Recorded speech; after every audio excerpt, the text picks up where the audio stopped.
ایک یہ کویسچن انہوں نے کی کہ یہ لے لیتے ہیں، انہوں نے کاروبار کے بارے میں کہا کہ انہوں نے دوست کے ساتھ انویسٹمنٹ کی تھی۔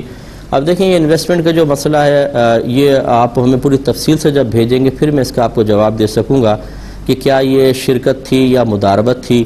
کیونکہ اگر شرکت ہو یعنی دونوں طرف سے مال ہو تو اس میں نقصان تو آپ اپنی مرضی سے طے نہیں کر سکتے، وہ شریعت کی طرف سے مقرر ہوتا ہے کہ جس کا جتنا پرسنٹ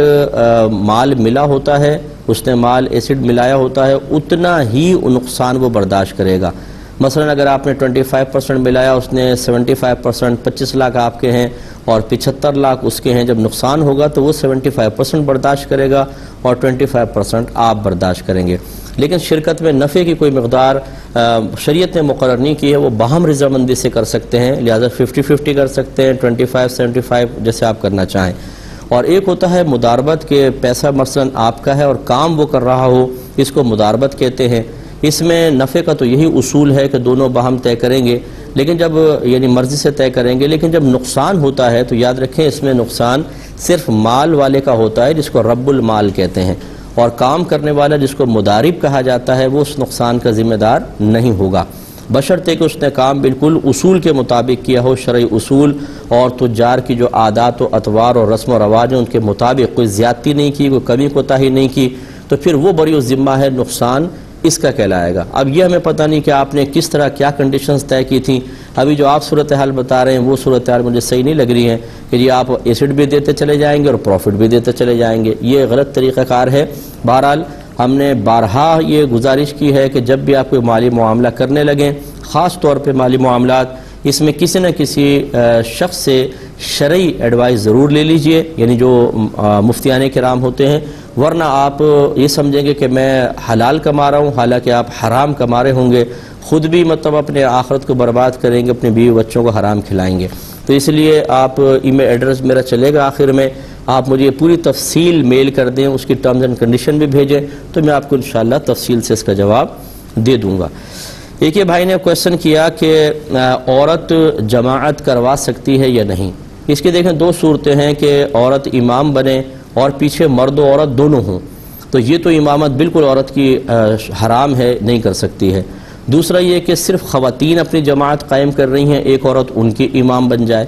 اس میں ہم اصلاً جو فقہ حنفی کا اصول ہے، یہ مسئلہ وہ یہی ہے کہ عورت کی جماعت مکروہ تحریمی ہے، یعنی حرام کے نزدیک ہے، لیکن بعض صورتوں میں آج کے موجودہ دور کے اعتبار سے جواز کا فتویٰ بھی دیا جاتا ہے، وہ اس اعتبار سے کہ اگر کوئی عالمہ ہیں وہ خواتین کو بلاتی ہیں لیکن عورتیں نہیں آتی، نہ درس قرآن میں، نہ درس حدیث میں، نہ مسائل کی نشست کے اندر آتی ہیں، اب وہ یہ سوچتی ہیں کہ اگر میں صلاۃ التسبیح وغیرہ کے لیے بلاؤں تو یہ عورتوں میں بڑا ذوق و شوق ہوتا ہے، جھوک درجوک آ جاتی ہیں، اور وہ اس وجہ سے اس نام سے ان کو بلائیں اور وہ باقاعدہ امامت کریں اور جماعت ختم ہو، اور اس کے بعد وہ پہلی عورتوں کو کہہ دیں کہ اس کے بعد ایک مختصر سا درس بھی ہوگا، اور اس میں ایک اصلاحی بیان کریں جس میں عورتوں کو فرض نماز کی تلقین کی جائے، پردے کی تلقین ہو، شوہر کے ادب اور تعظیم کی، اسی طرح جو ظاہری باطنی گناہ ہیں ان کے بارے میں معرفت دی جائے اور ان گناہوں سے دور کیا جائے، تو یہ بہت ہی محمود چیز ہوگی، اس کو اچھا ہم کہیں گے۔ تو اس طرح کی کوئی اگر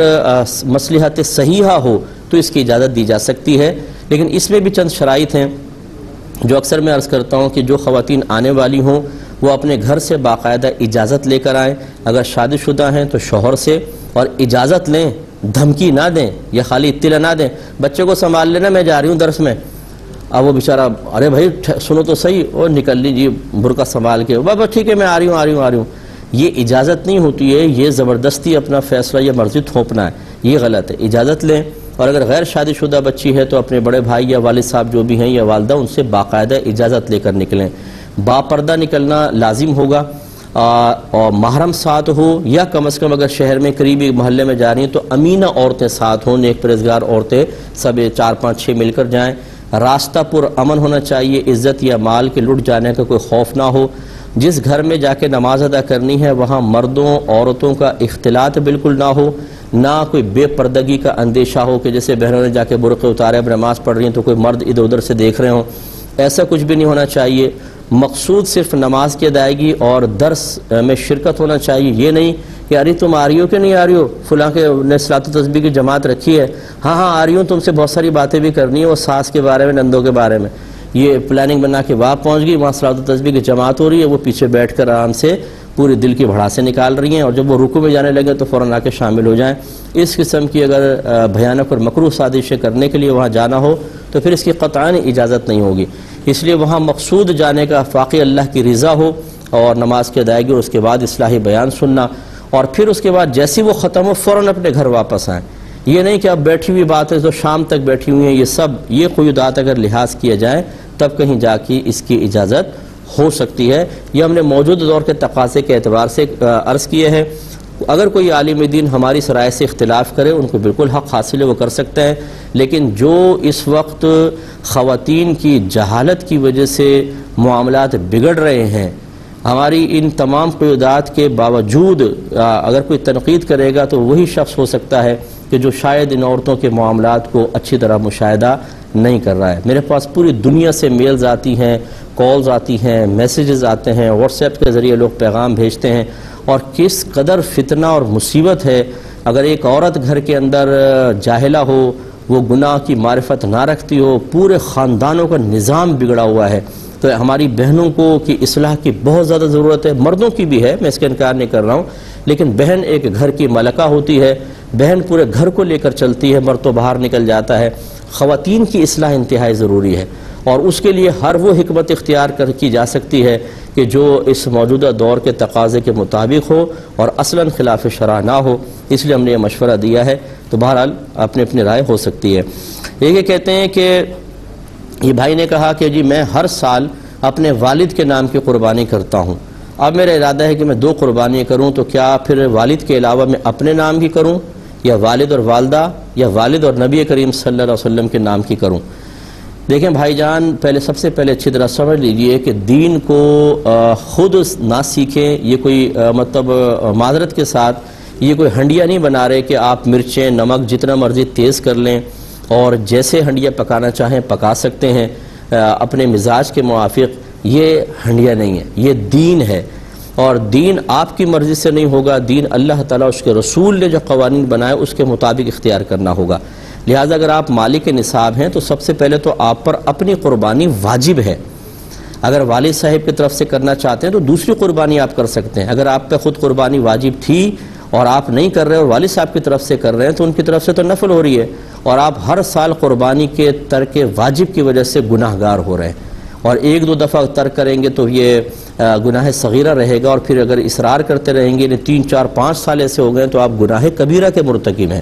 اس لیے دین سیکھیں، ہماری گزارش یہ ہے، ناراض ہوئے بغیر. اس لیے سب سے پہلے تو آپ سابقہ جو سال ہے، اگر آپ سمجھتے ہیں کہ آپ پہ قربانی واجب تھی، آپ مالک نصاب تھے اور نہیں کی آپ نے قربانی، تو اب اتنا پیسہ آپ کو صدقہ کرنا ہوگا. اور اب آئندہ کے لیے اگر آپ پہ قربانی ہے تو آپ پہلے اپنی قربانی کریں، پھر کسی اور کی کریں. پھر آپ کی مرضی، چاہے والد کی کریں، چاہے والدہ کی کریں، چاہے نبی کریم صلی اللہ علیہ وسلم کی طرف سے کریں، وہ آپ کو اجازت ہوگی، لیکن اپنی کرنی پڑے گی. کریڈٹ کارڈ اور ڈیبٹ کارڈ پر جو بینک آفر کرتا ہے بہت سارے پروفٹس کی اور بینیفٹس وغیرہ کی، ان کو حاصل کرنا شرعاً جائز نہیں ہے، کیونکہ یہ اسی کو سہولت دی جاتی ہے جو بینک میں اکاؤنٹ کھلواتا ہے. اور آپ کے اکاؤنٹ میں جو پیسہ رکھا ہوتا ہے وہ سمجھ لیجئے وہ آپ بینک کو قرض دیتے ہیں، اور یہ جو آپ اگر اس پہ بینیفٹ لے رہے ہیں تو اس قرض کے اوپر نفع لے رہے ہیں. ہر ایک کو تو بینک آفر نہیں کرتا، جس کا اکاؤنٹ نہیں ہے تو اس کو تو نہیں یہ سہولت حاصل ہوگی. اس کا مطلب یہ ہوا کہ اگر آپ کا یہ اکاؤنٹ نہ ہوتا، یا دوسرے لفظ میں یوں کہوں کہ اگر آپ نے یہ کچھ پیسہ بینک کو بطور قرض نہ دیا ہوتا تو بینک آپ کو کبھی بھی یہ بینیفٹس وغیرہ نہ دیتا. لہٰذا اس طرح کے بینیفٹس حاصل کرنا یہ گناہ ہے، اور اس میں معنی سود پایا جاتا ہے، اس سے انسان گناہ گار ہوگا. اس سے اجتناب کیجیے. یہ بڑا معروف آج کل مسئلہ چل رہا ہے، جہالہ بعض مسائل کو اٹھا کے لے آتے ہیں اور لوگ پریشان ہو جاتے ہیں کہ بیوی شادی کے بعد اپنے شوہر کا نام اپنے ساتھ لکھ سکتی ہے یا نہیں، یا والد کا نام ہی لکھنا ہوگا. اور کسی نے وہ پوسٹ سی بھی بنا کے چلا دی ہے کہ اگر بیوی شوہر کا نام اپنے ساتھ لکھے گی تو یہ حرام ہے، کیونکہ نبی کریم صلی اللہ علیہ وسلم نے نسب بدلنے سے منع فرمایا. یا ایک روایت ایسی ہے کہ اپنے باپ کے علاوہ کسی اور کے نام کے ساتھ اپنے آپ کو منسوب کیا تو وہ جنت میں نہیں جائے گی یا جہنم میں جائے گا. تو خلاصہ کلام یہ ہے کہ یہ جہالت ہے، بیوی اپنے شوہر کا نام اپنے ساتھ لکھ سکتی ہے، اس میں کوئی حرج نہیں۔ اور جہاں نبی کریم صلی اللہ علیہ وسلم نے کسی اور کی طرف اپنے آپ کو منسوب کرنے کی ممانعت کا تذکرہ فرمایا ہے، اس سے مراد ہے کسی غیر باپ کو اپنا باپ قرار دینا۔ پہلے دور میں ایسا ہوتا تھا کہ عرب لوگ کسی عام سے خاندان سے تعلق رکھتے تھے کہ اس خاندان میں ان کے بڑوں نے کوئی بہت بڑے جنگی کارنامے نہیں کیے ہوتے تھے، اور عربوں کے اندر یہ بات بڑی قابل فخر سمجھی جاتی تھی کہ آباء و اجداد کے کوئی جنگی اور بڑے کارنامے ہوں۔ تو پھر وہ بعض اوقات احساس کمتری کا شکار ہو کر کسی اور خاندان کے ساتھ اپنا تعلق ظاہر کر دیا کرتے تھے جن کے لوگوں نے بہت بڑے بڑے کارنامے کیے ہوں، اور پھر ان کے کارنامے بڑھا چڑھا کر پیش کر کے مرکز محفل بننے کی کوشش کی جاتی تھی۔ چونکہ آگے نبی کریم صلی اللہ علیہ وسلم یہ اچھی بات اچھی طرح اللہ کی عطا سے جانتے تھے کہ احادیث جمع کی جائیں گی، اور اس میں اگر کسی نے اپنا اس طرح نسب بدلا ہوگا تو آگے نسلوں میں بھی نسب بدلتا رہے گا، اور پھر جب راویان حدیث کی یہ جرح ہوگی تو اس میں تمام معاملات خلط ملط ہو جائیں گے۔ اس لیے آپ نے شدت کے ساتھ اس کی ممانعت فرمائی کہ کوئی بھی اپنے نسب کو تبدیل نہ کرے، بلکہ اس پہ وعید بھی بیان فرما دی۔